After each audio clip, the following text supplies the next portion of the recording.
200 Allemands, tués en 20 minutes, juste dans nos tranchées. Aucune perte de notre côté. Cela vous paraît impossible? C'est ce que pensait le commandement. Lorsqu'ils entendirent l'ordre du lieutenant à la radio, « Feu à volonté sur la ligne de front », ils crurent qu'il avait perdu la raison. Ils ouvrirent une enquête. Ils préparaient une cour martiale. Tirer sur ses propres positions était passible de la peine de mort. L'affaire a été classée 1 heure plus tard, une fois les corps des Allemands dénombrés. Biélorussie, été 1944. Opération Bagration. Les Allemands battaient en retraite, mais se battaient avec acharnement. Chaque tranchée était prise dans le sang. Tous les 100 mètres, des dizaines de vies étaient fauchées. Et voilà, 200 soldats ennemis sont morts, dans nos tranchées, tués par notre artillerie, sur ordre de notre officier. Folie? Crime? Conception géniale? 23 juin, l'aube. Le lieutenant Igor Volkov se tient au bord d'une tranchée, observant la ligne de front. 500 mètres plus loin se trouvent les positions allemandes. Silence. Seul le vent soulève la poussière sur le sol dévasté. Il sait que l'attaque commencera dans 2 heures. Les Allemands tenteront une ultime percée désespérée. Ils disposent de 2 canons d'assaut, de l'infanterie, et l'ordre est de retarder l'avancée à tout prix. Volkov observe ses tranchées, la première ligne, la deuxième, la ligne de réserve qu'ils ont fini de creuser hier. Il ignore encore que dans 2 jours, ces tranchées deviendront une fosse commune pour 200 Allemands, que sa décision sera qualifiée de trahison, et que cette même décision sauvera tout le bataillon. Mais maintenant, il reste là, immobile, à réfléchir à comment survivre. Igor Volkov, 24 ans. Lieutenant, chef de section d'artillerie, proie obusier de 152 mm, équipage de 18 hommes, originaire de Leningrad. Avant la guerre, j'étais en 3e année à l'Institut des mines. J'étudiais les tunnels, les mines, les terrassements, les techniques de creusement, le renforcement des ouvrages et la prévention des effondrements. Un métier étrange pour un artilleur, mais c'est elle qui le sauvera. Je suis arrivé au front en 1942, près de Stalingrad, d'abord comme simple soldat, puis comme artilleur, puis comme chef de pièce. En 1943, j'ai été promu lieutenant et on m'a confié une section. Combattu à Koursk, en Ukraine. Et maintenant, c'est au Bélarus. Il a survécu. Beaucoup n'ont pas eu cette chance. Mais lui, si. Le commandant du bataillon le regarda avec curiosité. Jeune, maigre, il portait des lunettes avant la guerre. Il les avait perdues à Koursk. À présent, il plissait les yeux. Mais c'était un tireur d'élite. « Volkov ?» demanda le commandant du bataillon lors de leur première rencontre. « Oui, monsieur. »« Où ?»« Leningrad. »« Que faisais-tu ?»« J'ai fait des études à l'Institut des mines. » Le commandant du bataillon sourit. Un mineur artilleur. Je n'en avais jamais vu auparavant. Volkov resta silencieux. « D'accord, montre-moi ce que tu sais faire. » Il me l'a prouvé. Dès la première semaine, il a tiré 6 salves précises. Il a neutralisé une batterie allemande avec son 3e tir. Il a détruit un abri avec son 1er tir. Le commandant du bataillon cessa de sourire. « Comment faites-vous ?»« Quoi ? Vous tirez avec une précision incroyable. » Volkov haussa les épaules. « Je compte. Distance, vent, terrain, mathématiques. Chaque personne compte. Je tiens compte du sol. » « Sol ? » ?»« Oui. » Si le sol est meuble, le cratère est plus profond. S'il est dur, les éclats volent plus loin. Il faut savoir ce qu'on vise. Le commandant du bataillon l'observa attentivement. « L'Institut des mines, dites-vous ? » ?»« Oui. » »« Chose utile. » Volkov acquiesça. Utile. Il ne comprenait pas encore à quel point c'était utile. Les hommes de sa section étaient différents. Le maître Kuznetsov avait 45 ans. Officier de carrière d'avant-guerre, il avait combattu lors de la guerre de Finlande. Peu bavard, mais très actif, il traitait Volkov avec respect. Tous les jeunes lieutenants ne méritaient pas son respect. Volkov, lui, le méritait. Le caporal Gromov, premier artilleur, 20 ans, originaire de Sibérie, un regard perçant, capable de toucher une embrasure à plus de 2 kilomètres. Il aimait boire, mais pas une goutte au combat, une règle d'or. Le soldat Soukov est chargeur, 19 ans. Moscovite. Il s'est engagé dans l'armée directement après l'école, un peu peureux, mais il travaillait vite. Ses mains ne tremblaient jamais, même quand il avait peur. Il y en avait d'autres, 15 personnes. Chacune avec son histoire, ses peurs, ses espoirs. Volkov les connaissait tous, par leur nom, par leur personnalité, par leur façon de réagir sous le feu ennemi. Un jour d'avril, il se tenait près de Kovel. Il se préparait à une offensive. La nuit était tombée, le silence régnait. Kuznetsov était assis près du feu, en train de fumer. « Camarade lieutenant ?»« Oui. Puis-je vous demander quelque chose ?»« Demandez. »« Pourquoi vérifiez-vous toujours les positions personnellement ?»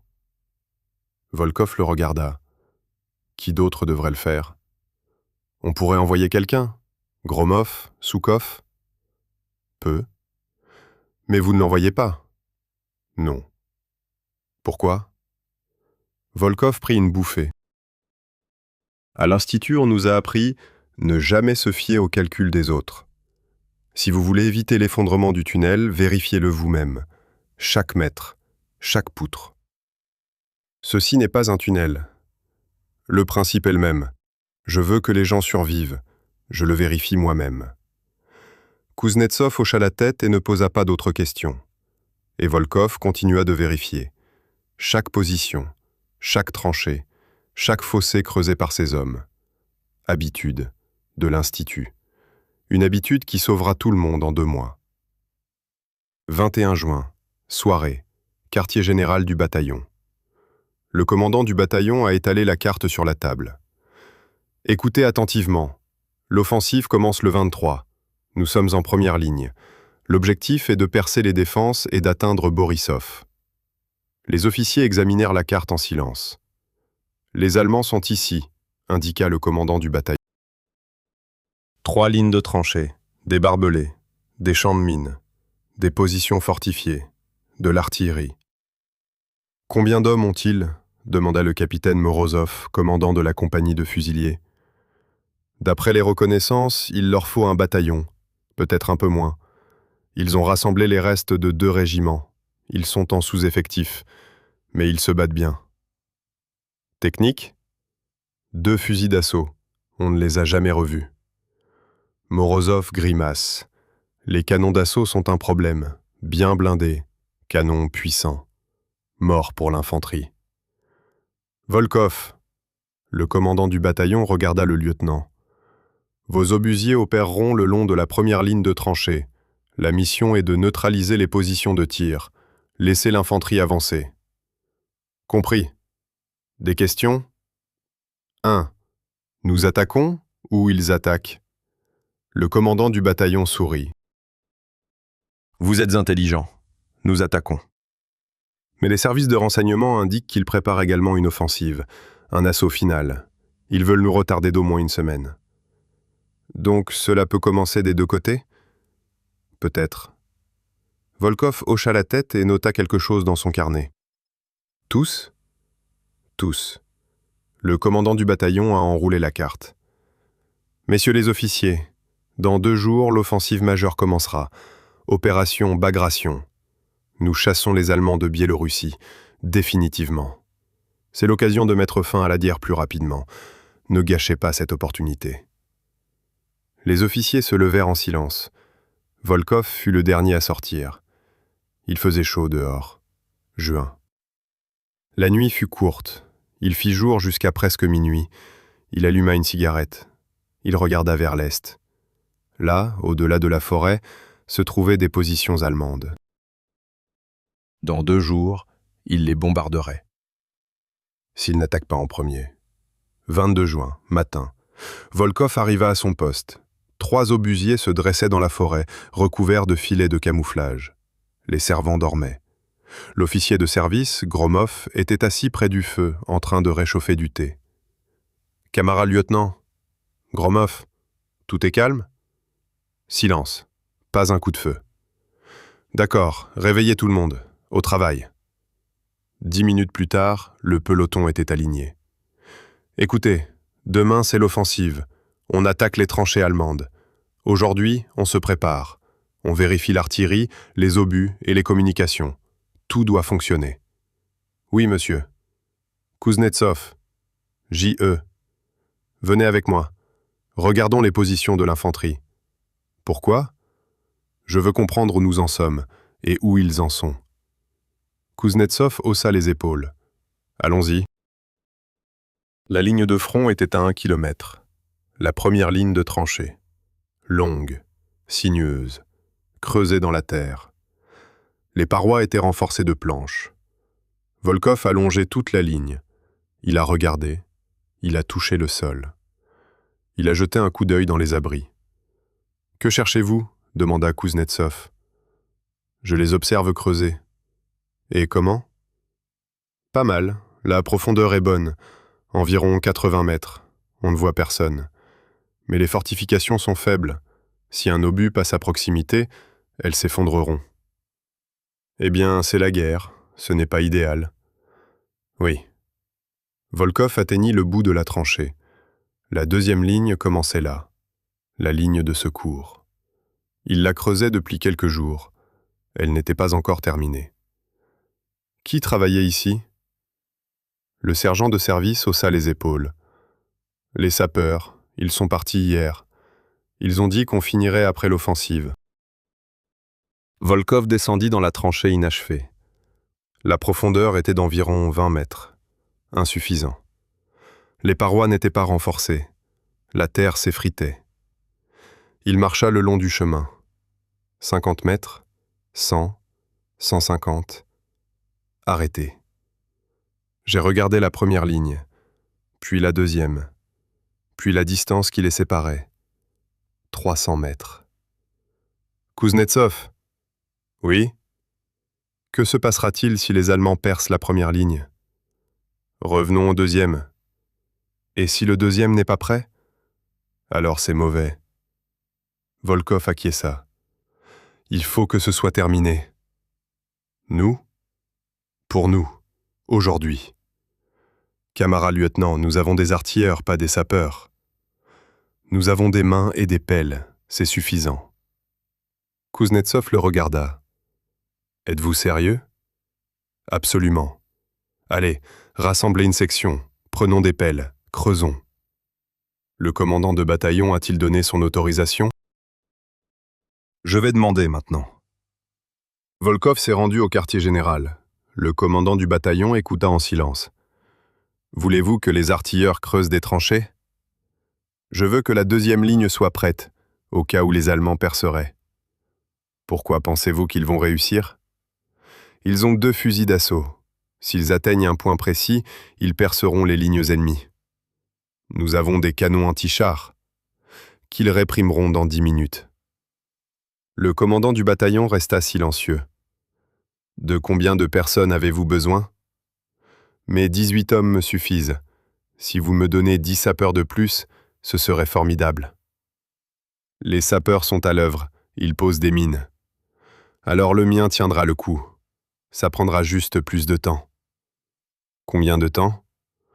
1 journée, sans dormir. Le commandant du bataillon consulta la carte. Bien, creusez. Mais les canons doivent être prêts demain matin. Ils le feront. Allez. Volkov est parti et est retourné à son peloton. Kuznetsov, prenons les pelles. Le contremaître soupira. Oui, monsieur.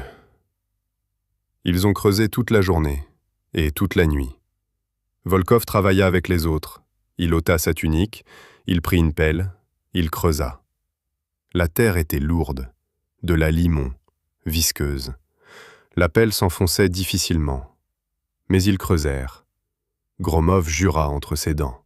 « Bon sang, les artilleurs, on devrait tirer, mais on creuse la terre. »« Parlez moins, creusez plus », a déclaré Kuznetsov. Chef, nous n'y arriverons pas avant demain matin. On va y arriver. Comment? Exactement comme ça. Kuznetsov creusa en silence, rapidement, régulièrement. Volkov observa la tranchée.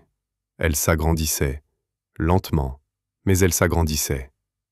À minuit, nous avions parcouru 100 mètres. À 4 heures du matin, 200. Nous avons terminé à 6 heures. Tranchée de 300 mètres, profondeur 1,70 m. Les parois sont renforcées par des rondins, 3 abris souterrains, 2 postes d'observation.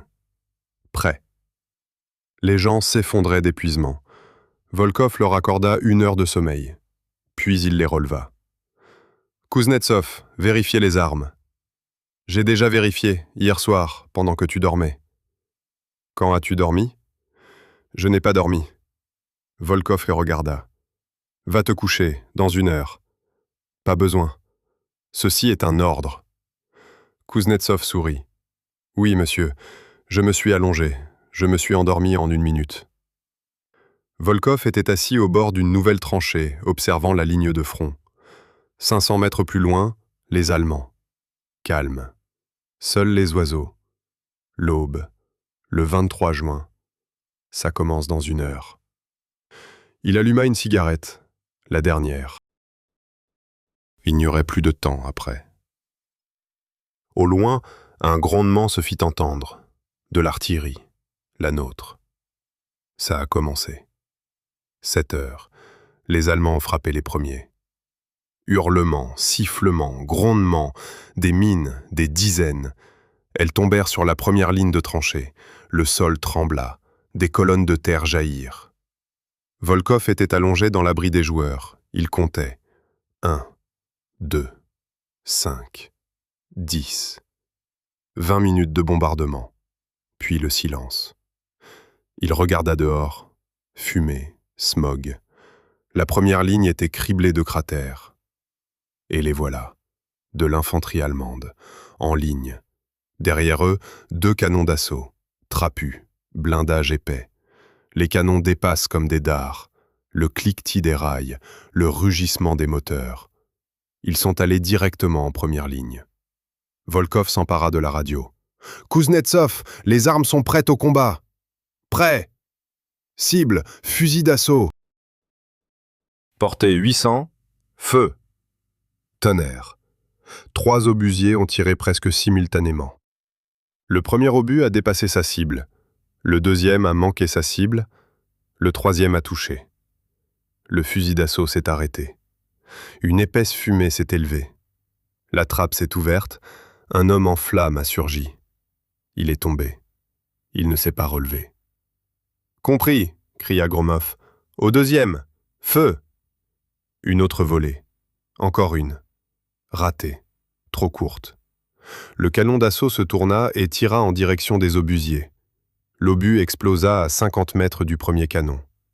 De la terre s'abattit sur l'équipage. « Ne restez pas là, chargez !» Un autre coup. Touché. En plein dans la piste. Le fusil d'assaut s'est arrêté. Mais il fonctionnait. Pan! Pan! Les obus tombaient de plus en plus près.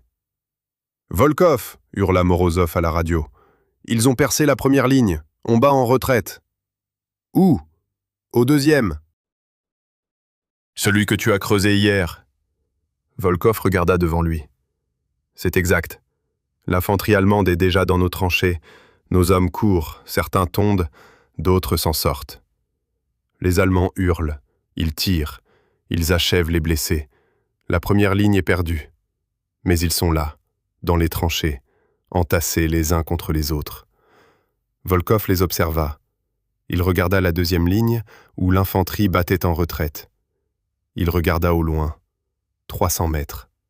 Et à ce moment-là, un déclic s'est produit dans sa tête. Il se souvenait de l'institut, du tunnel, du dynamitage à une profondeur prédéterminée. Calculer l'effondrement de la roche à l'endroit précis. Je me suis souvenu d'un cours. Le professeur disait « Il faut parfois sacrifier une partie pour sauver le tout. Faites s'effondrer un tunnel pour empêcher l'effondrement de toute la mine. » Sacrifier une partie. Il regarda la ligne de front. Il y avait des Allemands. Beaucoup. Une centaine, peut-être plus. La tranchée est étroite et profonde. Même sous un feu d'artillerie, ils ne pourront pas en sortir. Les parois sont hautes et les issues rares. Fosse commune. Mais nos hommes auraient pu rester là. Les blessés. Ceux qui n'ont pas eu le temps de battre en retraite. Volkov serra la radio contre lui. Une idée folle, criminelle, mais elle n'a pas lâché prise. Il ignorait encore qu'en moins d'une heure, cette pensée se transformerait en décision. En 2 heures, en ordre. Et en 3 heures, en crime de guerre. Pour l'instant, il se contentait de regarder les tranchées remplies d'Allemands et de les compter. Volkov observa la première ligne de tranchées. Les Allemands étaient là, serrés les uns contre les autres, comme des sardines dans un tonneau. Le canon d'assaut, endommagé mais non détruit, continua de tirer. L'infanterie consolida ses positions. Elle creusa des tranchées de communication. Elle se prépara à la défense. Il pensait avoir gagné, avoir pris le contrôle de la position. Volkov prit les jumelles et observa attentivement.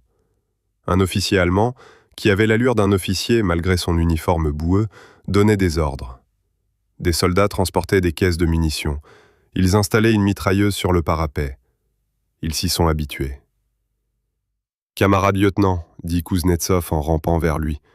Que faisons-nous ? Je regarde. Pourquoi ? Je pense que oui. Quoi ? Combien y en a-t-il ? Kuznetsov regarda dehors. Beaucoup. Une centaine, c'est sûr. Peut-être même 150. Oui. Volkov baissa ses jumelles. Il sortit un bloc-notes et un crayon. Il commença à dessiner un schéma. Première ligne de tranchée. Longueur 300 mètres. Largeur 1,20 m. Profondeur 1,80 m. Les Allemands sont à l'intérieur. La densité est d'un homme tous les 2 mètres de tranchée.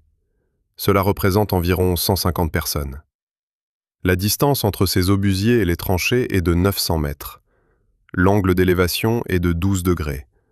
La charge est pleine. Obus de 152 mm. Fragmentation explosive. Rayon d'action, 25 mètres. Cratère, 3 mètres de diamètre. Si vous tirez une salve de 3 canons dans une tranchée, cela représente 6 obus par minute. 20 minutes de tir équivalent à 120 obus. 300 mètres de tranchée, 120 cratères, chacun de 3 mètres. La couverture est de 100%. Il est impossible de survivre. Mais Volkov a barré le diagramme. Je me suis levé et je suis allé au poste de communication. « Morozov, tu m'entends » Crépitement. Interférence. « Volkov, je vous entends. Où es-tu » Deuxième ligne, retranchée. Perte, 23 hommes, 8 tués, les autres blessés. Qui reste en première ligne ? Pause. Personne. Tout le monde a été évacué, sauf les morts. Vraiment ? Exactement. Je l'ai vérifié moi-même. J'étais le dernier à partir. Volkov expira. Compris. Tiens bon. Volkov, que manigances-tu ? Je te le dirai plus tard. Il a éteint la radio. Retour à Kuznetsov. Sergent. Je. Les nôtres ont-ils quitté le front ? Morozov a dit oui. Le croyez-vous ? Kuznetsov l'observa attentivement. Je vous crois. Morozov ne ment pas. S'il a dit qu'il avait fait sortir tout le monde, c'est qu'il l'a fait. Bien. Volkov reprit ses jumelles et observa les tranchées. Les Allemands avaient déjà installé 3 mitrailleuses. Ils avaient creusé des tranchées pour les fusils. Ils avaient tendu des barbelés. Ils ont transformé notre tranchée en forteresse. Si nous les laissons faire, il y aura une offensive demain matin. Nos forces devront prendre d'assaut ces positions. Les hommes chargeront, sous les mitrailleuses, sous les mortiers. Perte, la moitié de l'entreprise. Peut-être plus. Mais si... Volkov jeta un coup d'œil à ses obusiers. 3 canons, 120 obus en réserve. Les équipages sont prêts. Une commande, 20 minutes de tournage, et le problème est réglé. Mais ce sont nos propres positions, nos propres tranchées. Il y a peut-être des Allemands là-bas, mais c'est un ordre de tirer sur notre propre territoire. Pour cela, un tribunal. Il se souvint du cours du professeur. Le vieil homme avait parlé lentement, d'une voix grave. Un ingénieur n'est pas un artiste. Un ingénieur ne peut se permettre de belles solutions si elles sont erronées. Si un tunnel est dangereux, on le démolit. Dommage, oui, mais la vie des ouvriers est plus précieuse. Une tranchée, c'est un tunnel, horizontal, certes, et les Allemands qui s'y trouvent représentent un effondrement imminent. On peut la faire s'effondrer maintenant, ou attendre qu'ils tuent une centaine des nôtres demain. Volkov ferma les yeux, ouverts. La décision a été prise. Mais il n'était pas encore prêt à l'exprimer. La journée touchait à sa fin, les tirs se sont calmés. Les Allemands s'étaient retranchés, les nôtres aussi. Volkov était assis dans l'abri des joueurs. Devant lui se trouvait une carte, un schéma et des calculs. Il vérifia pour la 3e fois. Distance, angle, charge, durée du vol du projectile, vent, température. Tout s'est mis en place. 3 obusiers, 6 obus par minute. 20 minutes.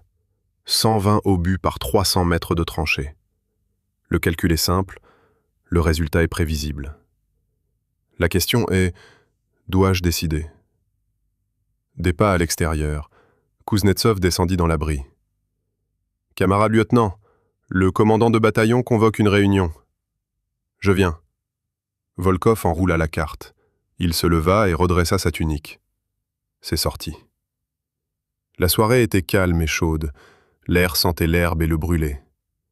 Au loin, une mitrailleuse crépitait. Des coups isolés, nerveux. Le quartier général était installé dans un abri souterrain, vaste, fortifié, avec 2 sorties. À l'intérieur se trouve le commandant de bataillon, Morozov, 3 autres commandants de compagnie et l'officier politique. Le commandant du bataillon se tenait debout à la table. Son visage était sombre. « Messieurs les officiers, la situation est critique. Les Allemands ont pris la première ligne. Ils se sont retranchés. D'après les renseignements, ils y ont maintenant jusqu'à 200 hommes. 2 mitrailleuses, un mortier et un canon d'assaut hors service, mais pas encore opérationnel. » Morozov grimaça. « 200 ? Je pensais moins. Ils ont puisé dans leurs réserves pendant que vous vous retranchiez. Merde. Demain, à 6 heures du matin, offensive générale. Nous devons les déloger. Sinon, nous ruinerons toute l'opération. » Silence. « Des suggestions ?» demanda le commandant du bataillon. Le capitaine Semyonov, commandant de la 2e compagnie de fusiliers, s'éclaircit la gorge. « Attaque nocturne, rampée, grenade, baïonnette. »« Des pertes ? » ?»« Les gros, on en laissera la moitié. »« Ça ne va pas, lieutenant Beliaïev, batterie de mortier. »« On peut utiliser des mortiers, les clouer au sol. Ensuite, l'infanterie avancera. »« Avez-vous des mines ? » 35 pièces. 200 Allemands, ridicule. Beliaïev se tut. Le commandant du bataillon regarda Volkov. « Volkov, vos obusiers peuvent-ils nous aider ?» Volkov resta silencieux. Tous les regards se tournèrent vers lui. « Ils le peuvent, a-t-il finalement dit. »« Comment ?»« Couvrez la tranchée de feu, complètement. »« Expliquez. » Volkov déplia la carte sur la table. La première ligne est à 300 mètres. Les Allemands sont à l'intérieur, serrés les uns contre les autres. Si nous tirons 3 canons sur la tranchée pendant 20 minutes, cela représente 120 obus. Nous couvrirons chaque mètre. Il est impossible de survivre là-bas. Le commandant du bataillon consulta la carte. Vous suggérez donc que nous tirions sur nos propres positions ? À des positions qui ne sont plus les nôtres. Les Allemands sont là. Officiellement, c'est notre territoire. Officiellement, mais en réalité, c'est de l'allemand. L'officier politique, le commandant Grishin, fronça les sourcils. « Lieutenant, comprenez-vous que vous demandez l'autorisation de bombarder des fortifications soviétiques ? » Comprendre. Cela peut être considéré comme... Que voulez-vous dire demanda Volkov d'un ton sec. Grishine resta silencieux. Comme un sabotage? Silence. Morozov sourit. Du sabotage? Sérieusement? Il veut tuer 200 Allemands et vous parlez de sabotage? Capitaine, il y a des instructions. Au diable, les instructions. On attaque demain. Il faut dégager cette position. Volkov propose une solution. Pas de perte de notre côté. Aucune perte? Grishine regarda Volkov. Et si nos blessés sont encore là-bas? Morozov a dit « Ils ont sorti tout le monde ». Je l'ai dit, mais si je m'étais trompé. Morozov se leva et s'avança vers Grishine. Je ne me trompe pas. J'ai personnellement vérifié chaque cratère, chaque abri. Il n'y a personne de vivant là-bas, seulement des morts, et nous ne pouvons pas les sauver. Grishine s'est retiré. Le commandant du bataillon leva la main. « Silence, tous les deux !» Il regarda Volkov. « Tu es sûr ?»« Oui. »« Les calculs sont-ils corrects ?»« Oui. »« Des pertes de notre côté ?»« 0. »« Des pertes de leur côté ?»« Tous. » Le commandant du bataillon jeta un coup d'œil aux officiers. « Messieurs, votons. Qui est pour le plan de Volkov ?» Morozov leva la main. Semyonov, Beliaev, 2 autres. Qui s'y oppose? Grishine leva la main, seul. 5 contre 1, c'est décidé. Le commandant de bataillon regarda Volkov. Demain à l'aube, feu, 20 minutes, 120 obus, couverture totale. Mangez. Grishine, rédigez un rapport, à mon attention. Affirmant que j'ai donné l'ordre. En cas de problème, j'en serai tenu responsable. Grishine hocha la tête, d'un air mécontent. Mais il hocha la tête. Voilà, vous êtes libre de partir. Les policiers sont partis. Volkov est resté. Le commandant du bataillon alluma une cigarette. Volkov, j'ai eux. Si ça ne marche pas, on se fera fusiller tous les deux. Ça va marcher. D'où vous vient votre confiance en vous? Volkov a montré le carnet. Mathématiques. Le commandant du bataillon sourit. Institut minier? Oui. Chose utile? Très. Le commandant de bataillon a mis beaucoup de temps. Allez-y, préparez-vous. L'aube se lève à 4h30. Vous commencez à 5h. Compris. Volkov est sorti. La nuit était douce, étoilée, calme. Il se dirigea vers ses positions et pensa « Ça y est, le point de non-retour. Demain, il donnerait l'ordre de tirer sur ces tranchées. Soit il sauverait une centaine de vies, soit il se retrouverait devant une cour martiale. Il n'y a pas de troisième option. » La nuit. Volkov ne dormit pas. J'étais assis dans l'abri des joueurs. Je vérifiais les calculs pour la 4e fois. Pour la 5e. Kuznetsov apporta du thé. « Camarade lieutenant, prenez un verre. »« Merci. » Kuznetsov s'assit à côté d'elle. Il resta silencieux. Puis il demanda « Cela fonctionnera-t-il à coup sûr ?»« Cela devrait. »« Devrait ne signifie pas fonctionnera. » Volkov le regarda. « Sergent, avez-vous des doutes ?»« Non, je te crois. Mais les gens posent des questions. » « Que demandent-ils » ? « Est-il vrai que demain nous tirerons sur nos tranchées ?»« Est-ce vrai ? Et les Allemands alors ?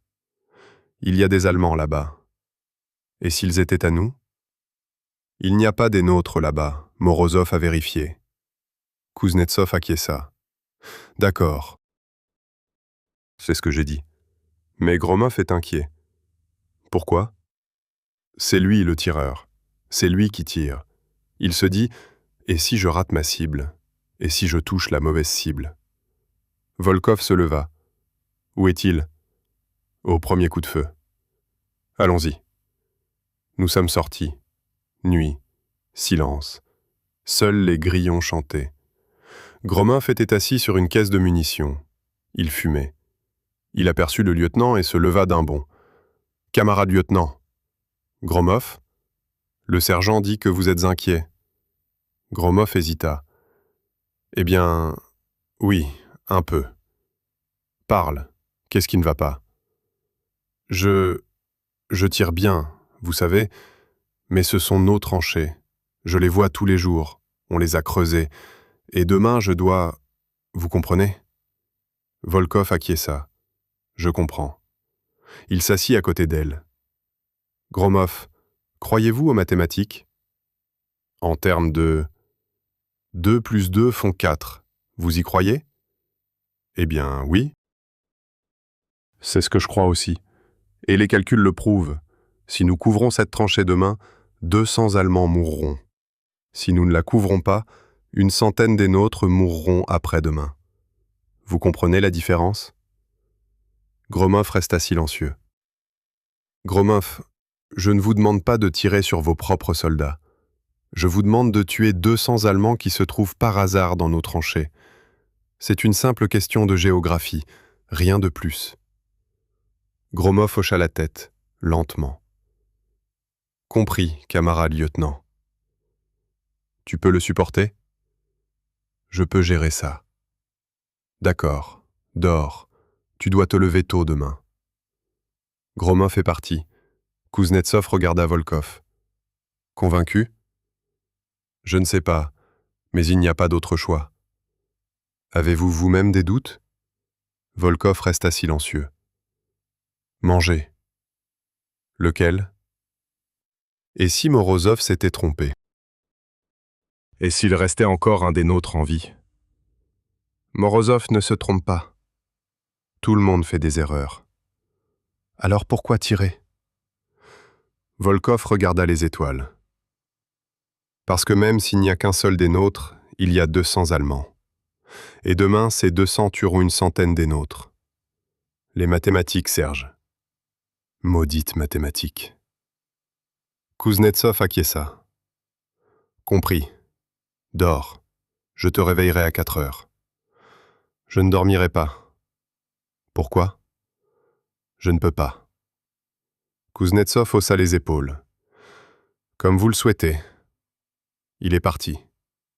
Volkov se retrouva seul. J'ai regardé vers l'est.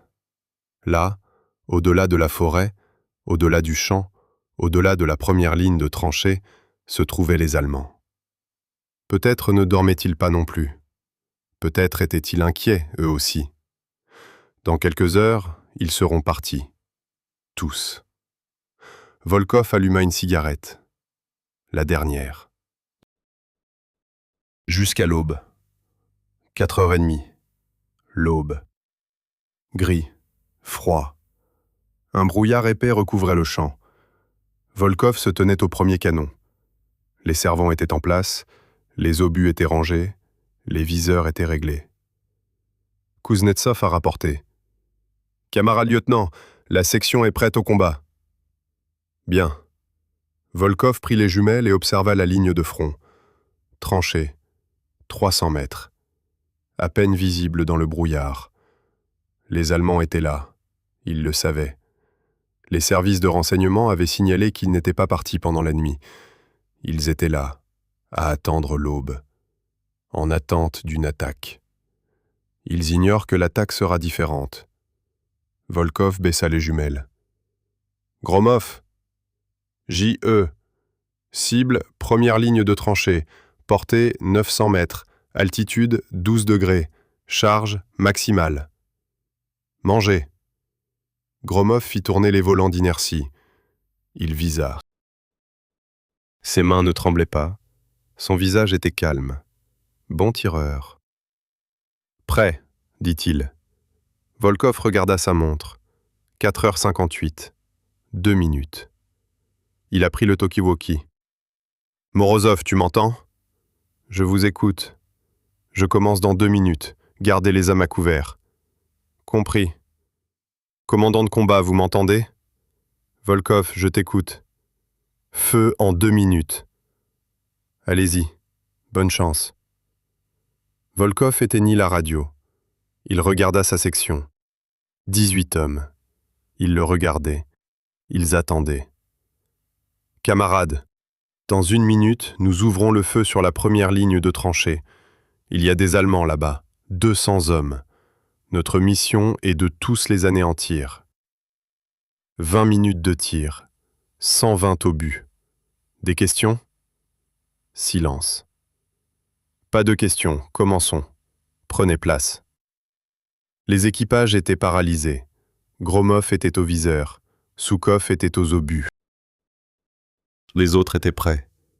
Volkov regarda sa montre. La trotteuse avançait lentement. Très lentement. 59. 00. Feu! Boulon! 3 obusiers ont tiré simultanément. Volkov regarda dans ses jumelles. Les obus volaient. 3 points noirs dans le ciel gris. Ils sont tombés. Explosion. 3 colonnes de terre et de fumée s'élevaient au-dessus de la ligne de front, juste dans les tranchées. « Nous sommes dans le pétrin », soupira Kuznetsov. « Chargez !» ordonna Volkov. Les équipes ont travaillé, rapidement, de façon coordonnée, exactement comme lors d'un exercice d'entraînement. Nouveaux obus, nouvelles salves, boulons, d'autres explosions, d'autres piliers de terre. Volkov a compté. 1, 2, 3, 4, 20 coups, 40, 60. Le brouillard se dissipait. Il pouvait désormais distinguer clairement la première ligne. Elle n'était pas là. Au lieu de tranchées, il y avait une bande continue de cratères. Fumée, poussière. Des mottes de terre volaient dans toutes les directions. Rien de vivant. « Continuons !» cria Volkov. 80 coups. 100. Le canon du premier fusil était rougeoyant et fumant. « Du calme !» ordonna Kuznetsov. L'équipage a aspergé le tonneau d'eau. Il a sifflé. 110. 115. 120. « Cessez le feu !» Le grondement s'estompa. Un silence retentissant. Volkov regarda à travers ses jumelles. La première ligne de tranchée avait disparu. Il ne restait que de la terre, labourée, creusée, morte. Et les corps. Beaucoup de corps. Uniformes gris, immobiles, éparpillés. Certains dans des cratères d'obus, d'autres projetés sur le parapet par les explosions. 200 personnes. Tout le monde est mort. Volkov baissa les jumelles. Ses mains tremblaient. Il les serra en poing. « Kuznetsov !»« J.E. !»« Les armes sont-elles en ordre ?»« Oui, les barils sont chauds, mais intacts. »« Bien, laissons les gens se reposer. »« Mangez. » Volkov s'éloigna. Il s'assit sur une caisse, il sortit une cigarette, il ne l'alluma pas, il la tint simplement entre ses mains. Il l'a fait. Il a donné l'ordre. Les calculs ont été effectués. 200 Allemands sont morts. Demain, ils ne tueront pas une centaine des nôtres. Les calculs étaient corrects. Mais mon âme était vide. 10 minutes plus tard, le commandant de bataillon arriva, avec Morozov, avec Grishine. Nous avons contacté Volkov. Le commandant de bataillon resta silencieux. Il regarda la ligne de front, puis Volkov. « C'est toi ?»« Je. »« Combien y en a-t-il ?»« Il y en avait 200. Il n'en reste plus aucun. »« Nos pertes ?»« 0. » Le commandant du bataillon hocha la tête, lentement. Morozov s'est approché et a tendu la main. « Merci. »« Pourquoi ?»« Parce que demain, mon peuple n'ira pas là-bas sous les mitrailleuses. » Volkov lui serra la main. En silence. Grishine se tenait à l'écart, le visage impassible. « Major !» l'appela le commandant du bataillon. « Venez ici. » Grishine s'approcha. « Avez-vous vu le résultat ?»« Si. »« Et vous, que dites-vous » Grishine resta silencieux. « La commande a été exécutée, il n'y a pas de perte. L'objectif a été atteint. » « Donc il n'y a pas eu de sabotage ?» Grishine regarda Volkov. « Non. » Alors allez-y, rédigez un rapport, affirmez que l'opération a été un succès. Grichin hocha la tête et partit. Le commandant du bataillon sortit une flasque. Volkov, buvez. Je ne bois pas pendant mon service. Vous allez boire maintenant, c'est un ordre. Volkov prit la flasque. Il but une gorgée. L'alcool lui brûla la gorge. Plus. Une autre gorgée. Assez. Le commandant du bataillon prit la flasque et la but lui-même. Sais-tu ce que j'ai pensé quand tu as suggéré ce plan hier? Quoi? Soit tu es un génie, soit tu es fou. Était? Il s'est avéré que c'était les deux. Le commandant du bataillon a ri et a tapoté l'épaule de Volkov. Repose-toi, il y a une offensive demain, tu dois encore tirer. Manger. Le commandant du bataillon est parti, avec Morozov. Volkov se retrouva seul. J'ai regardé la ligne de front, les cratères, la fumée, les corps. 200 personnes. Il les a tous tués d'un seul ordre. Une commande qui, il y a 3 heures, semblait insensée.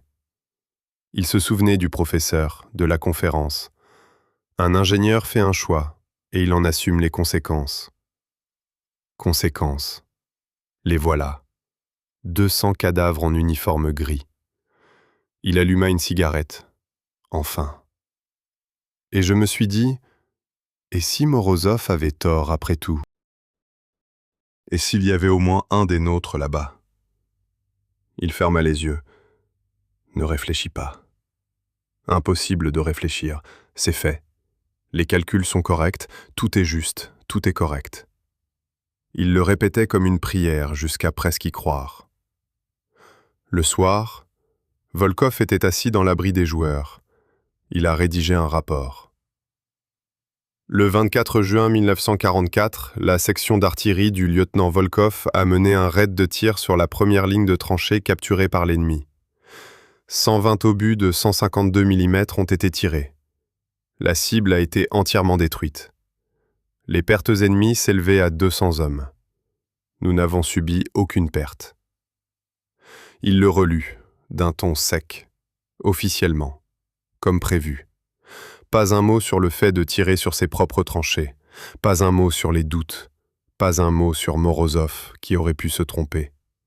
Rien que les faits, rien que les chiffres, signés, mis de côté.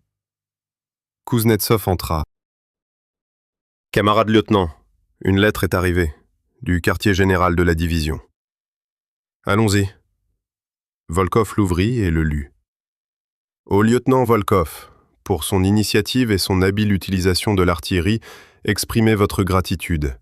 Proposez sa candidature pour la médaille du courage. » Volkov sourit. « Gratitude.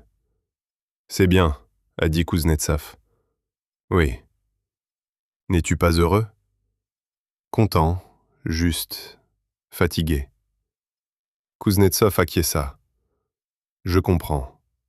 Dors. On tourne à nouveau demain. » Oui. Volkov s'allongea sur la couchette et ferma les yeux. Le sommeil ne venait pas. Il vit des tranchées, des cratères, des corps, 200. Tous morts, par son ordre.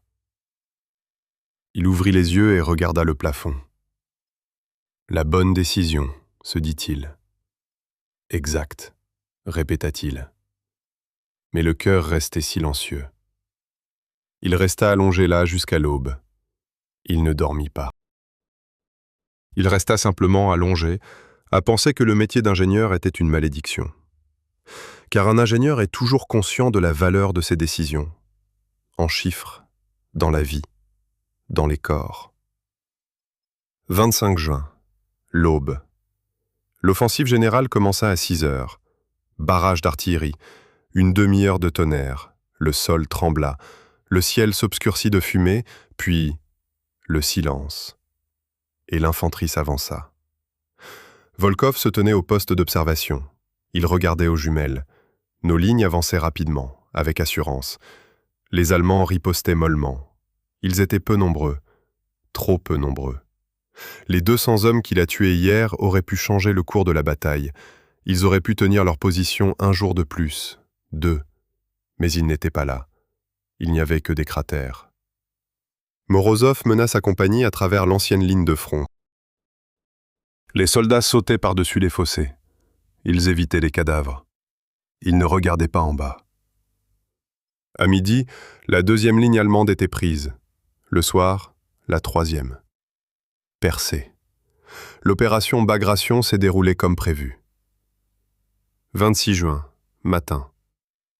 Un colonel de la division est arrivé au quartier général du bataillon. Il était accompagné d'un capitaine du département spécial. Volkova a été convoqué. Il marchait en pensant « Ça y est, ça a commencé. Service spécial. Cela signifie une inspection. Cela signifie des questions. » Il entra dans l'abri et se mit au garde à vous.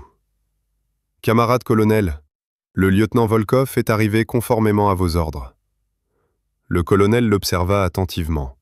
Son visage était dur, son regard était froid. « Installez-vous confortablement. Asseyez-vous. » Volkov s'assit. Le capitaine du département spécial, mince, portant des lunettes, âgé d'environ 35 ans, ouvrit le dossier. Lieutenant Igor Andreevitch Volkov, 24 ans, chef de section d'artillerie, avant la guerre étudiant à l'Institut des mines, mobilisé en 1942, a combattu à Stalingrad, à Koursk et en Ukraine. Aucune blessure, aucune sanction disciplinaire. C'est exact ? Droite. Le 24 juin, vous avez donné l'ordre de tirer sur la première ligne de tranchées soviétiques. Est-ce exact ? C'est vrai, mais il y avait des Allemands là-bas. Comment saviez-vous qu'il n'y avait que des Allemands là-bas ? Le capitaine Morozov a signalé que tous nos hommes ont été évacués. L'avez-vous vérifié personnellement ? Non. Pourquoi ? Les tranchées ont été prises, je n'ai pas pu y accéder. Le capitaine a pris des notes. Aviez-vous conscience que vous donniez l'ordre de tirer sur le territoire soviétique ? J'ai compris. Et vous l'avez quand même donné ? Oui. Pourquoi ? Volkov resta silencieux. Parce que c'était le seul moyen d'anéantir 200 Allemands sans subir de pertes de notre côté. Le seul ? Oui, toute attaque nous aurait coûté au moins 50 victimes. J'ai choisi l'option sans perte. Le capitaine le regarda par-dessus ses lunettes. C'est vous qui avez choisi, pas le commandant de bataillon, pas le commandant de régiment, vous, le lieutenant. J'ai fait la proposition. Le commandant du bataillon a approuvé. Après que vous ayez insisté ? Je n'ai pas insisté. J'ai expliqué le plan. J'ai fait les calculs. J'ai montré les résultats. Le commandant a pris sa décision. Le capitaine l'a réécrit. Le colonel resta silencieux. Il regarda. Il attendit. « Lieutenant Volkov, dit le capitaine, et s'il y avait eu au moins un soldat soviétique dans cette tranchée, vivant, blessé, que se serait-il passé alors ?» Volkov serra les mâchoires. « Je me suis assuré qu'il n'y avait personne. » Vous avez été convaincu par les paroles du capitaine Morozov, mais vous ne l'avez pas vérifié vous-même. Je fais confiance au capitaine Morozov. La confiance n'est pas un test. Silence. Volkov regarda la table. Ses mains restaient immobiles sur ses genoux. « Dites-moi franchement, » dit le capitaine en se penchant en avant. « Votre conscience ne vous tourmente-t-elle pas ? Vous avez tiré sur vos propres positions, sur le terrain que nos soldats ont défendu avec leur sang, et vous l'avez transformé en cimetière. » Volkov leva la tête et regarda le capitaine dans les yeux. Le cimetière était là avant moi. Nos morts. Je ne les ai pas tués. J'ai tué 200 Allemands. Qui aurait tué une centaine des nôtres demain ? Le calcul est simple. Moins 200 ennemis, plus une centaine des nôtres. Ma conscience est tranquille. Le capitaine se laissa aller en arrière sur sa chaise. Les mathématiques. Vous réduisez tout aux mathématiques. La guerre est une question de mathématiques.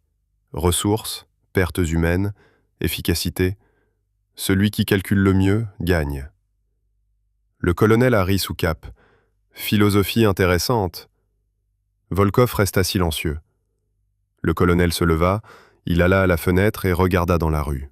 « Capitaine, ça suffit.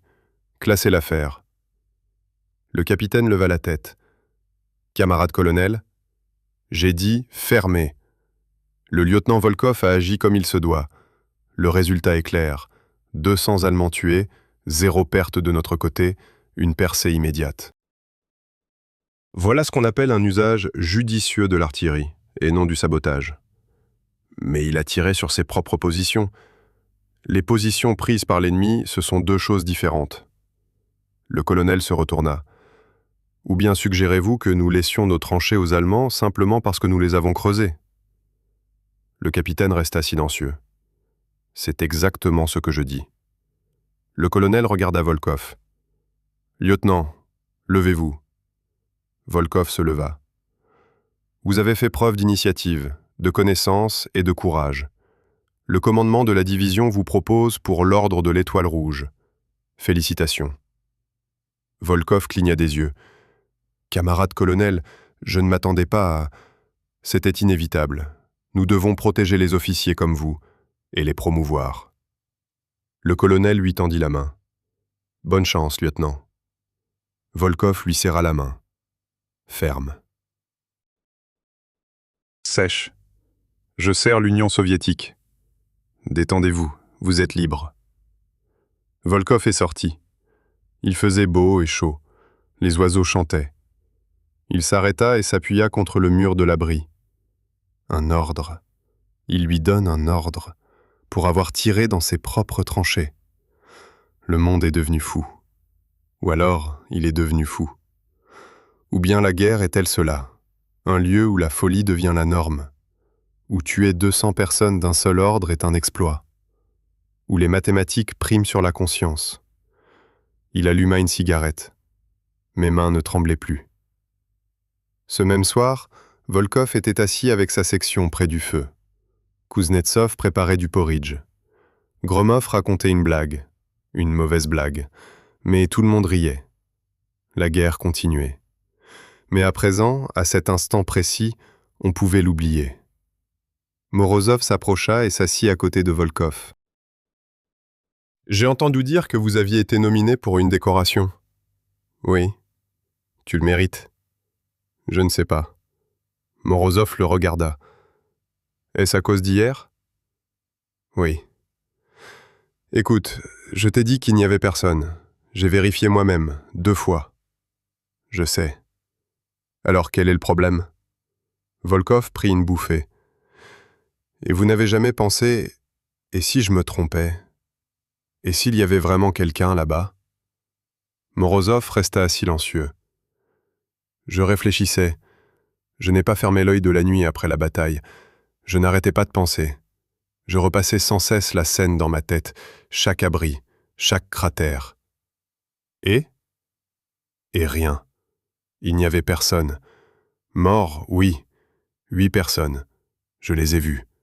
Elles étaient déjà mortes quand nous sommes repartis. Il n'y avait aucun vivant, j'en suis sûr. Certainement ne veut pas dire exactement. Volkov, tu m'entends? Il n'y avait personne. Volkov acquiesça. D'accord, je te crois. Morozov lui tapota l'épaule.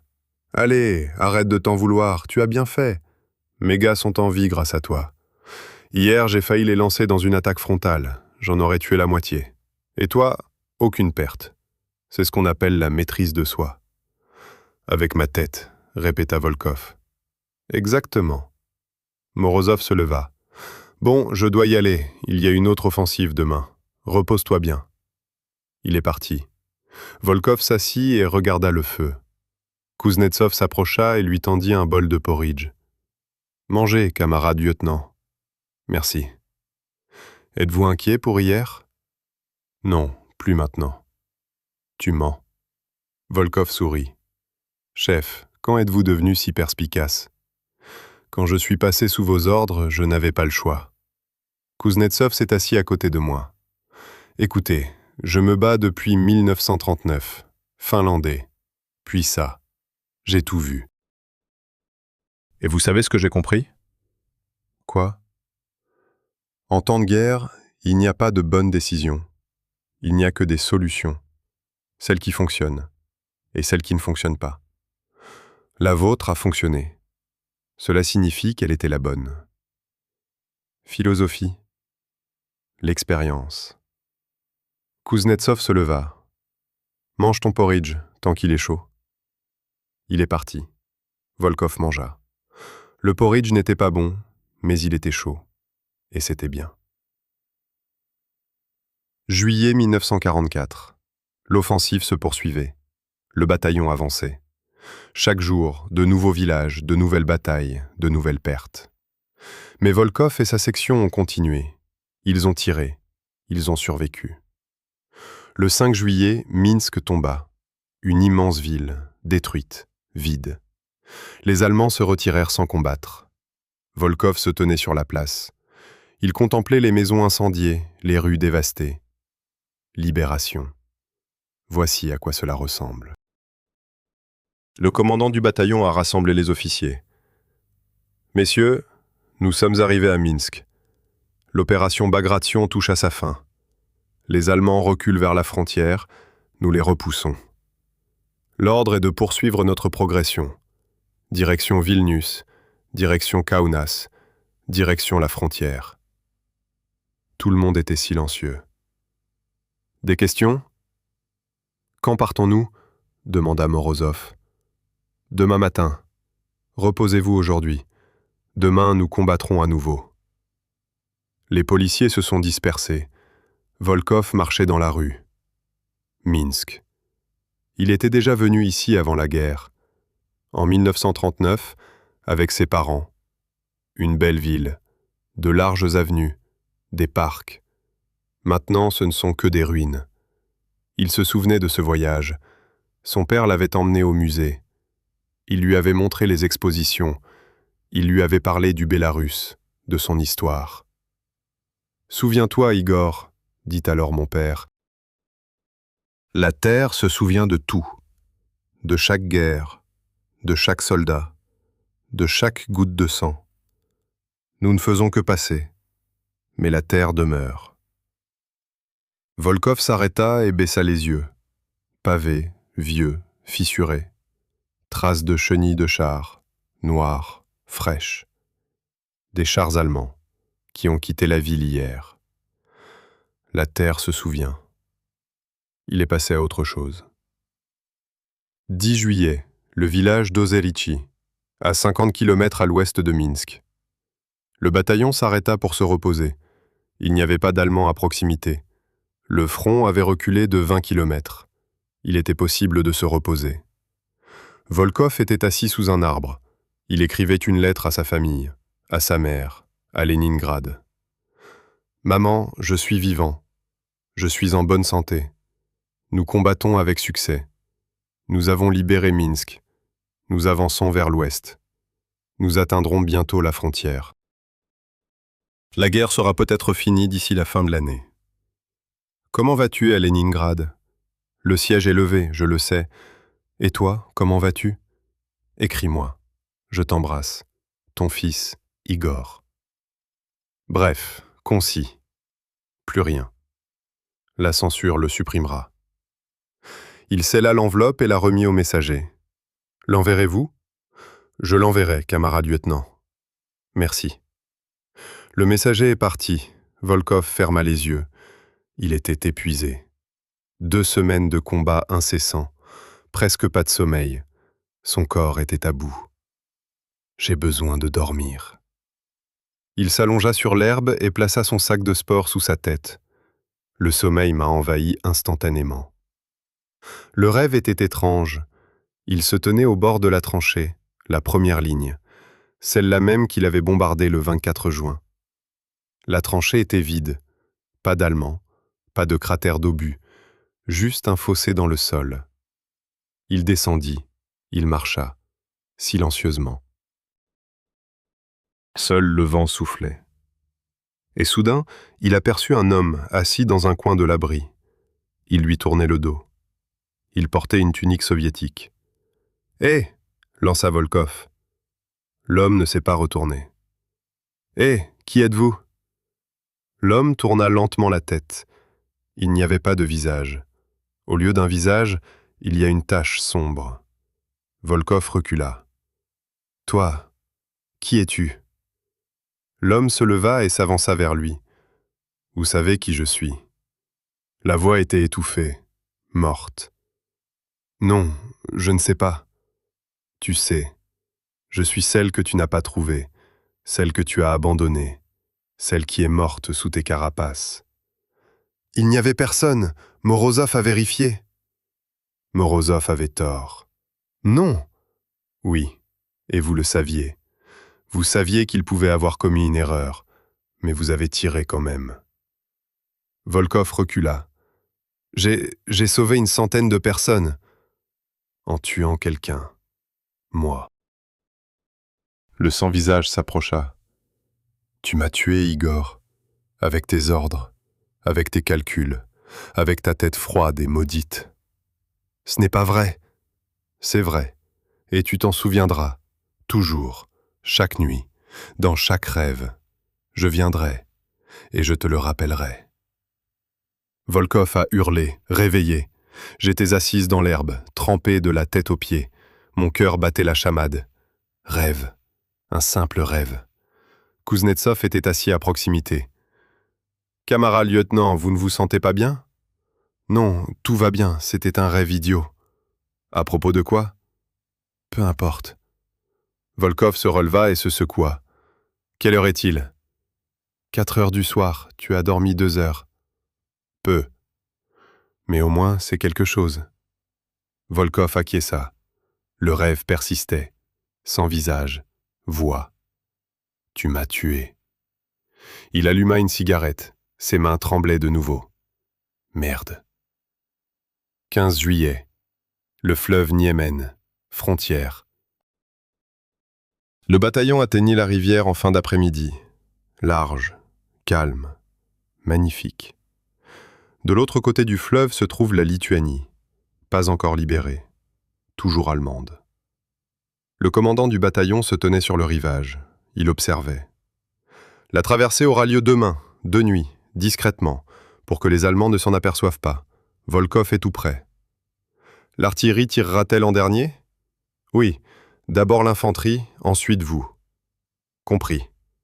Le commandant du bataillon le regarda. Comment vas-tu, Volkov ? Bien. Tu mens, je le vois bien. Tu es réveillé ? Je dors. Des cauchemars ? Volkov resta silencieux. Le commandant du bataillon soupira. Écoute, moi non plus je ne dors pas. Après chaque bataille, je repense à tous ceux que j'ai perdus sur ordre, à tous ceux que j'aurais pu sauver, à toutes mes erreurs. C'est normal, ça s'appelle la conscience. Ceux qui n'en ont pas ne sont pas humains, ce sont des bêtes. Mais toi, tu en as. Trop. Et c'est un fardeau. Je tiens le coup. Au revoir. Mais la guerre n'est pas finie. Il reste encore 1 an, peut-être 2. Tu peux le supporter ? Je peux gérer ça. Le commandant du bataillon acquiesça. Tant mieux, parce que j'ai besoin de vous. Des officiers comme vous sont rares. Vous réfléchissez, vous calculez. Vous n'envoyez pas les gens à l'abattoir. Prenez soin de vous. Je vais essayer. Le commandant du bataillon est parti. Volkov resta là et contempla la rivière. Neman. Frontière. Au-delà s'étend l'Europe. Ils sont arrivés. De Stalingrad à la frontière, 1500 kilomètres. 2 ans. Combien de temps encore ? Jusqu'à Berlin ? Jusqu'à la fin ? Il ne savait pas. Mais il savait une chose, il n'y avait pas de retour en arrière. Seulement aller de l'avant. Jusqu'à la victoire. Ou jusqu'à la mort. Il alluma une cigarette. La dernière. Jusqu'au passage piéton. 16 juillet, nuit. Traversée du Niémen. Calme. Obscurité. Pas de lune. L'infanterie progressait en barque, à la rame, silencieusement. Les Allemands sur l'autre rive dormaient. Ou peut-être pas, mais il ne tirait pas. Volkov attendit son tour. Son peloton était le dernier. Des obusiers sur des radeaux, des troncs d'arbres attachés, fragiles. Mais ils flottaient. « Volkov, c'est à ton tour », dit le sapeur. « Étalez. Les équipages ont mis les radeaux à l'eau, ils ont pris la mer. » Volkov était assis sur le premier radeau. Un obusier était posé à côté de lui. 3 tonnes d'acier. Le radeau s'affaissait. L'eau s'écrasait contre le bord. « Tenez bon, » dit le sapeur. « Le courant est fort. » Volkov acquiesça. Le radeau flottait, lentement. La rivière était large, environ 200 mètres. Eau sombre. Froide. À mi-parcours, le courant s'est intensifié. Le radeau a fait demi-tour. Volkov a saisi une bûche. « Calmez-vous » chuchota le sapeur. « Ramez !» Il ramait avec des rames artisanales, fabriquées avec des planches. Le radeau s'est stabilisé et a continué à flotter. Soudain, un coup de feu. De cette rive. Puis le silence. « Tu as remarqué ?» murmura Volkov. « Je ne sais pas, c'était peut-être une coïncidence. » Une autre photo, encore une. La mitrailleuse se mit à crépiter. Des traînées lumineuses perçaient l'obscurité, au ras de l'eau. « Ramez, plus vite !» Le radeau a tangué en avant. L'eau s'est agitée. Des balles ont sifflé tout près. Des éclaboussures, des projections. L'un d'eux a heurté une bûche. Boum! Des éclats de bois ont volé. « Presque au rivage !» cria le sapeur. Le radeau a heurté le sable et s'est ensablé. « Déchargez l'arme, maintenant !» L'équipage a sauté à l'eau, jusqu'à la taille. Un froid de canard. Ils ont traîné l'obusier jusqu'au rivage. Lourd, 3 tonnes. La mitrailleuse tirait. Des tirs zébrés au-dessus de nos têtes. Un sifflement, un cliquetis. Gromov tomba, le visage dans l'eau. « Gromov !» Kuznetsov l'a attrapé et l'a tiré hors de là. « Vivant ?» Vivant, dans l'épaule. Gromov jura entre ses dents. « Tais-toi, tu jureras plus tard, prends le flingue. » Ils l'ont tiré sur le rivage. Sable sec, buisson. La mitrailleuse se tut. Silence. Volkov regarda autour de lui. Tout le monde était vivant. Gromov était blessé, légèrement. Une balle l'avait traversé. On lui avait fait un bandage.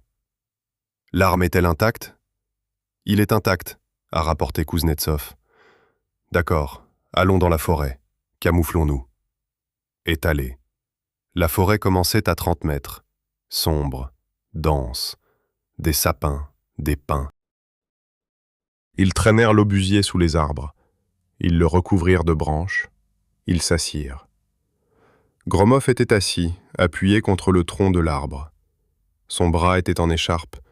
Son visage était pâle. « Comment allez-vous » demanda Volkov. « Ça va.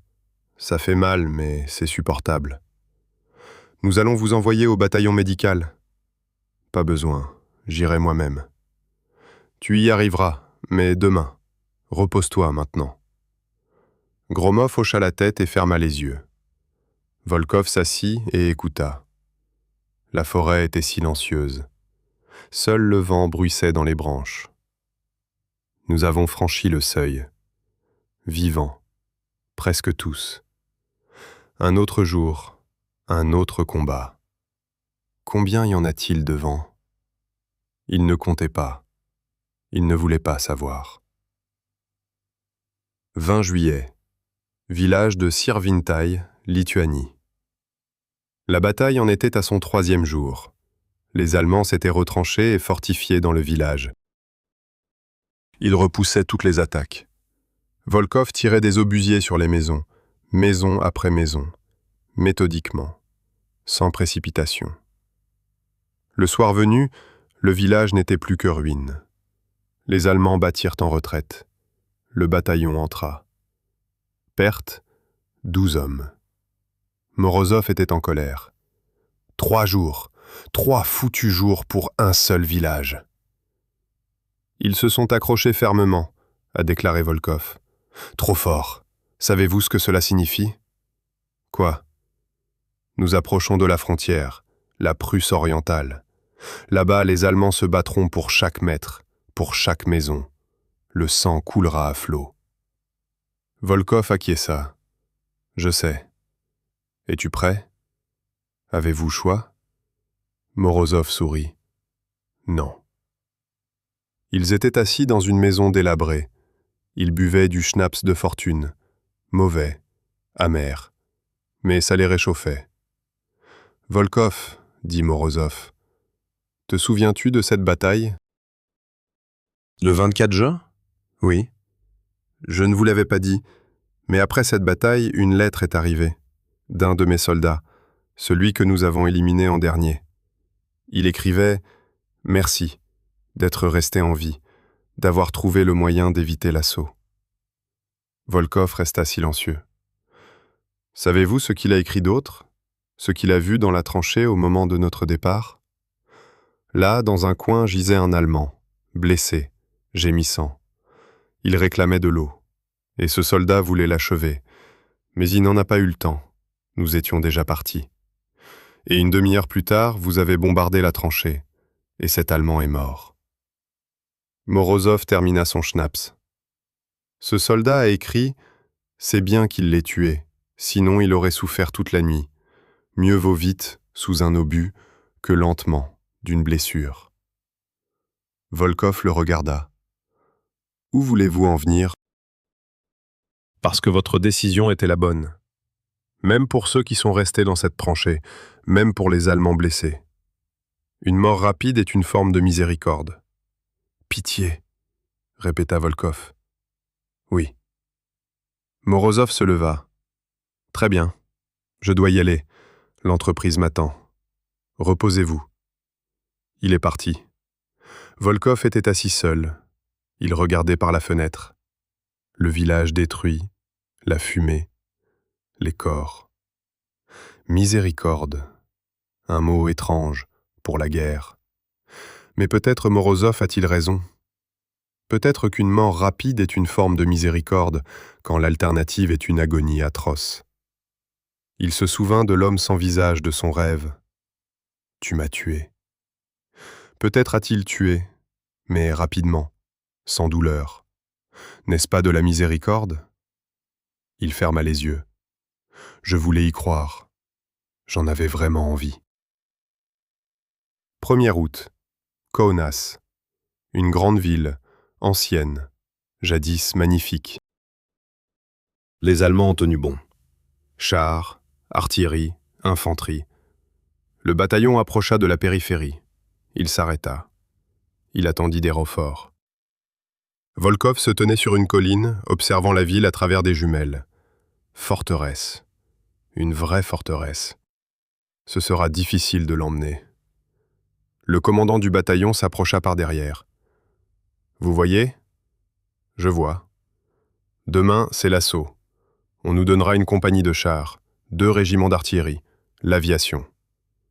Des pertes? Grand. Très grand. Volkov baissa les jumelles. Puis-je vous aider?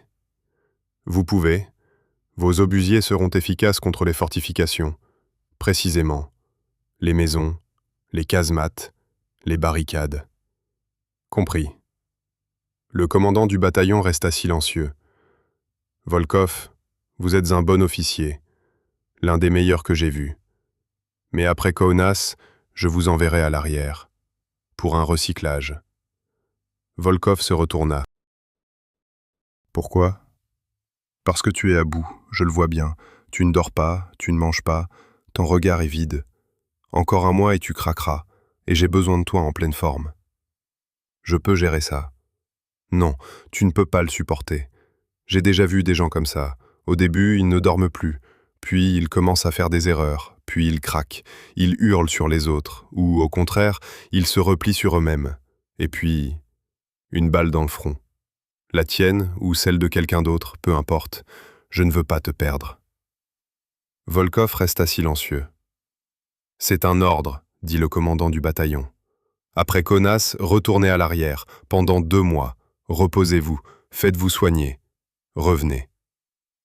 Et le peloton? C'est Kuznetsov qui est aux commandes, il s'en occupera. Volkov acquiesça. Oui, monsieur. Le commandant du bataillon lui tapota l'épaule. Bravo. Maintenant, vas-y. Prépare-toi pour le combat de demain. Volkov est parti. J'ai traversé le champ. Herbes, fleurs, août, été. À l'arrière, 2 mois. Pas de guerre. C'est étrange. Il a déjà oublié ce que c'est que de vivre sans guerre. Mais c'est peut-être une bonne chose, se reposer, oublier, cesser de rêver. Il regarda le ciel, bleu, clair, pas un nuage. Demain, il y aura une attaque, du sang, la mort. Mais après-demain, la paix, s'il survit. 3e partie, 2 août. L'aube se lève sur Kaunas. Volkov se tenait près de son fusil. Il contemplait la ville, grise, silencieuse, endormie. Dans 10 minutes, il se réveillera. Du rugissement, du feu, de la mort. Kuznetsov a rapporté. Camarade lieutenant, les canons sont prêts. Des coquillages? 120 obus à fragmentation à haut pouvoir explosif. 40 obus perforants. Bien. Volkov prit la carte. Les cibles étaient marquées en rouge. 12 points. Bâtiments fortifiés. Casemates. Barricades. 3 obus par cible. Précis. Rapide. Aucun raté. Il regarda sa montre. 5h58. 2 minutes. La radio s'est animée. « Tous les canons, préparez-vous !» La préparation de l'artillerie commence à 6h. Volkov prit le micro. « La première section est prête. » Les secondes s'étiraient. Lentement. Longtemps. 59. 00. Boulon. Des centaines de coups de feu ont retenti simultanément. La terre a tremblé. Le ciel s'est obscurci sous la fumée. Kaunas a explosé. Volkov scruta l'horizon avec ses jumelles. La première cible était l'immeuble d'angle. 3 étages, en briques, des mitrailleuses aux fenêtres. Gromov. Il s'arrêta net. Gromov n'était pas là. Il était blessé, au bataillon médical.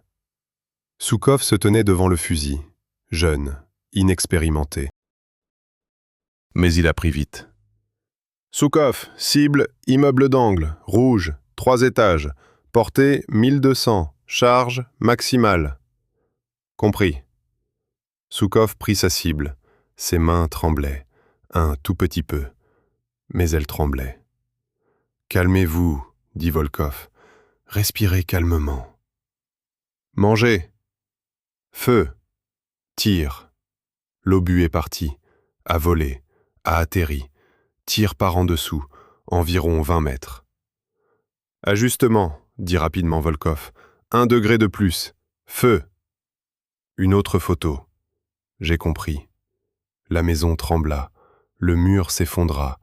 Des briques tombèrent en pluie. Encore un, achevez-le. Le 3e obus s'engouffra dans l'ouverture. Une explosion retentit à l'intérieur. La maison trembla. Elle s'effondra. Oui, souffla Soukov.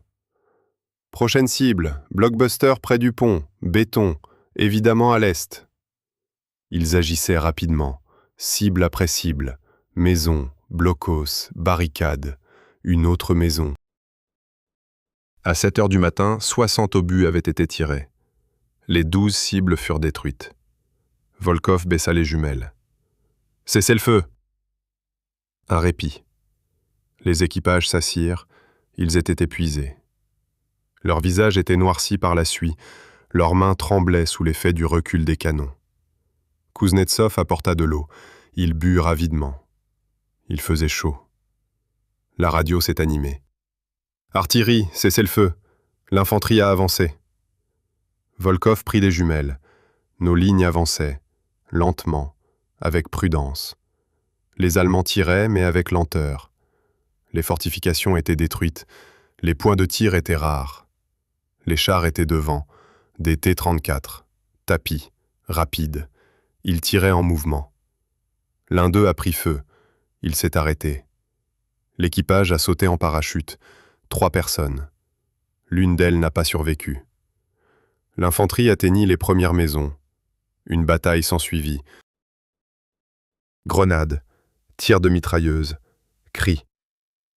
À midi, nous avions pris la périphérie. Le soir, le centre. Les Allemands se replièrent de l'autre côté du fleuve. Ils firent sauter les ponts et fortifièrent leur position sur l'autre rive. La ville est divisée en 2. Une moitié est la nôtre, l'autre est allemande. La nuit. Volkov était assis dans le sous-sol d'une maison détruite, en train de rédiger un rapport. 2 août. La section d'artillerie a effectué 12 missions de tir. 105 obus ont été tirés. Toutes les cibles ont été détruites. Aucune perte humaine. Bref, sec. Chiffres.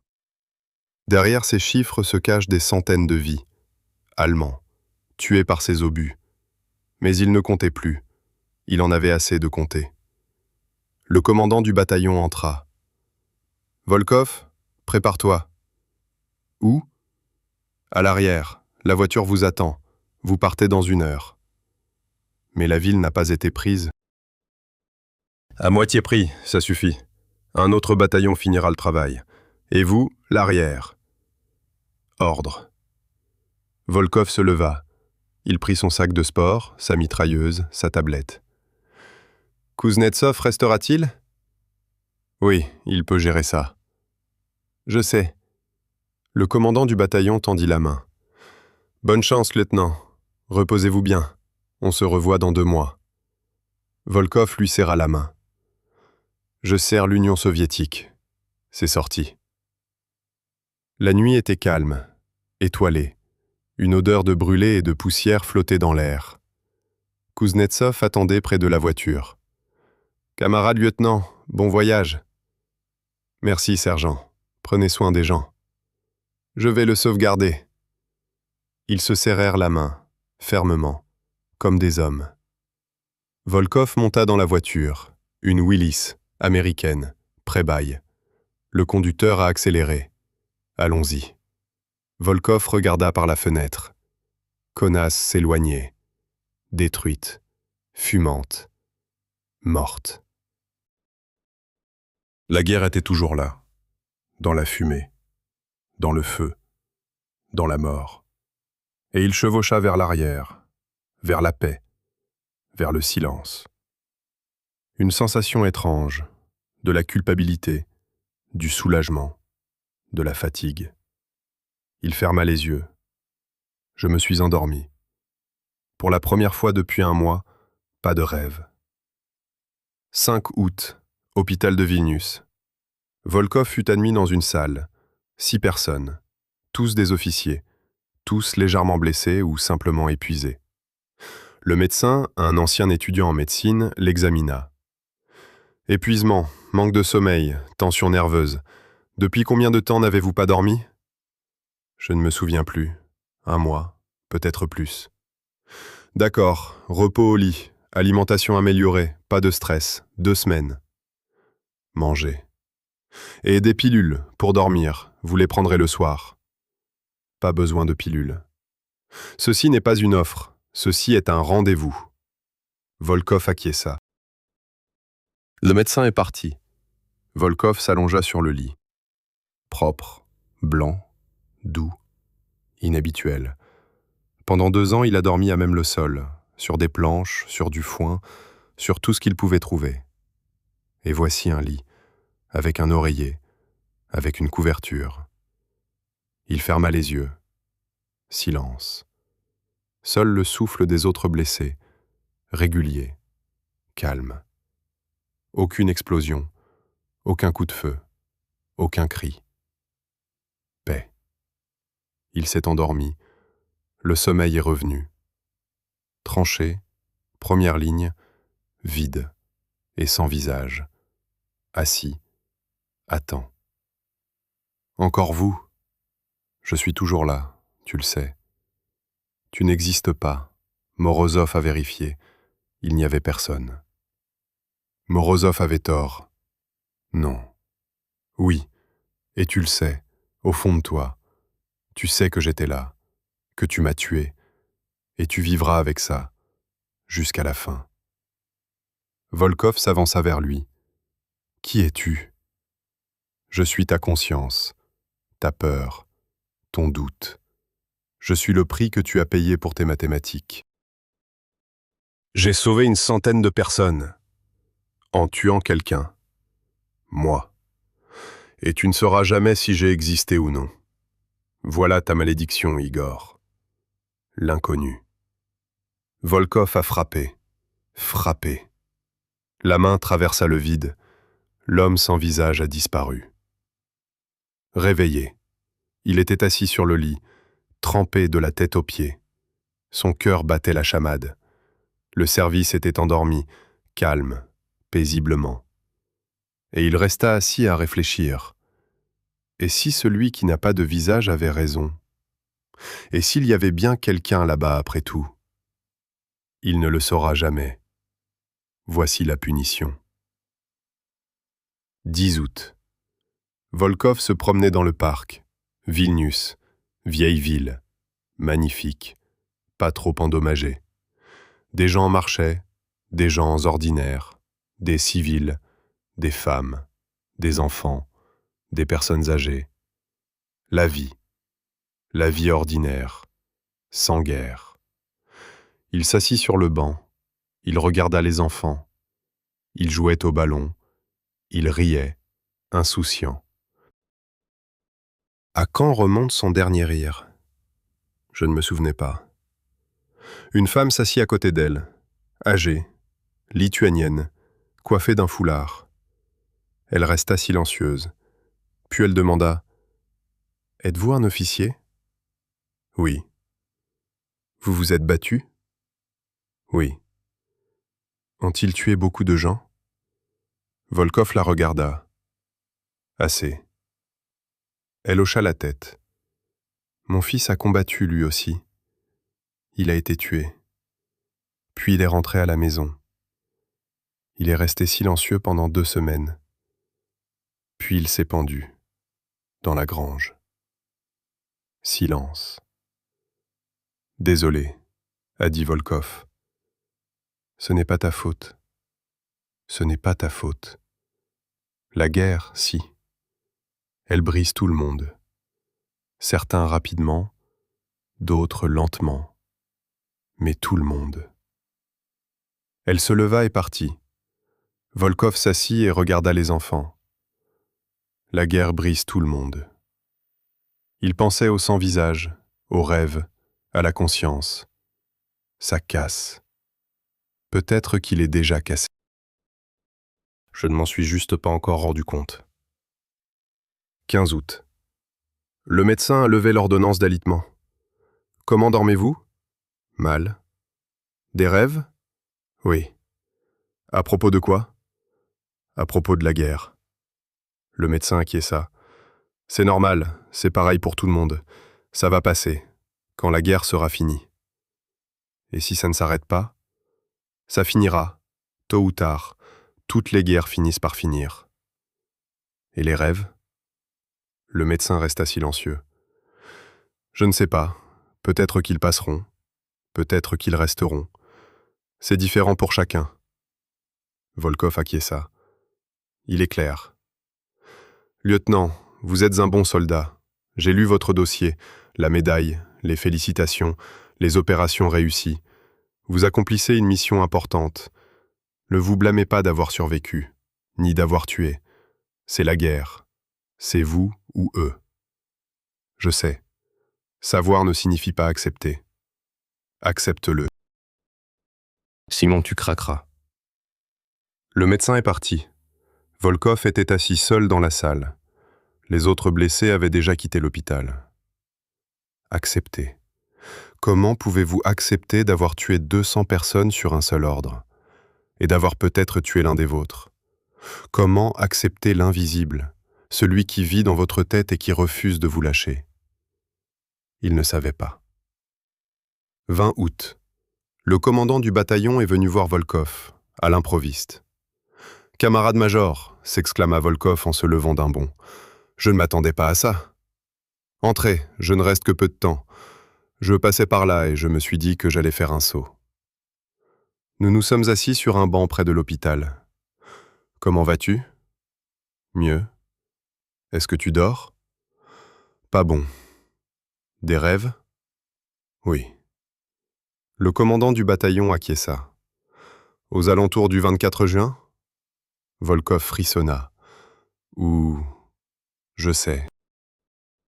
J'ai vu des gens comme ça. Après des décisions difficiles, il y a toujours des cauchemars. J'en ai fait aussi. Après Rajev. Là-bas, j'ai sacrifié la moitié d'une compagnie dans une seule tranchée. Un ordre insensé venu d'en haut. Je l'ai exécuté. Les hommes sont morts. J'en ai rêvé pendant un mois, toutes les nuits. Puis c'est passé. Ça a été passé? Non, c'est juste devenu monotone. J'ai appris à vivre avec. Tu apprendras aussi. Je n'ai pas envie d'étudier. Tu n'as pas le choix.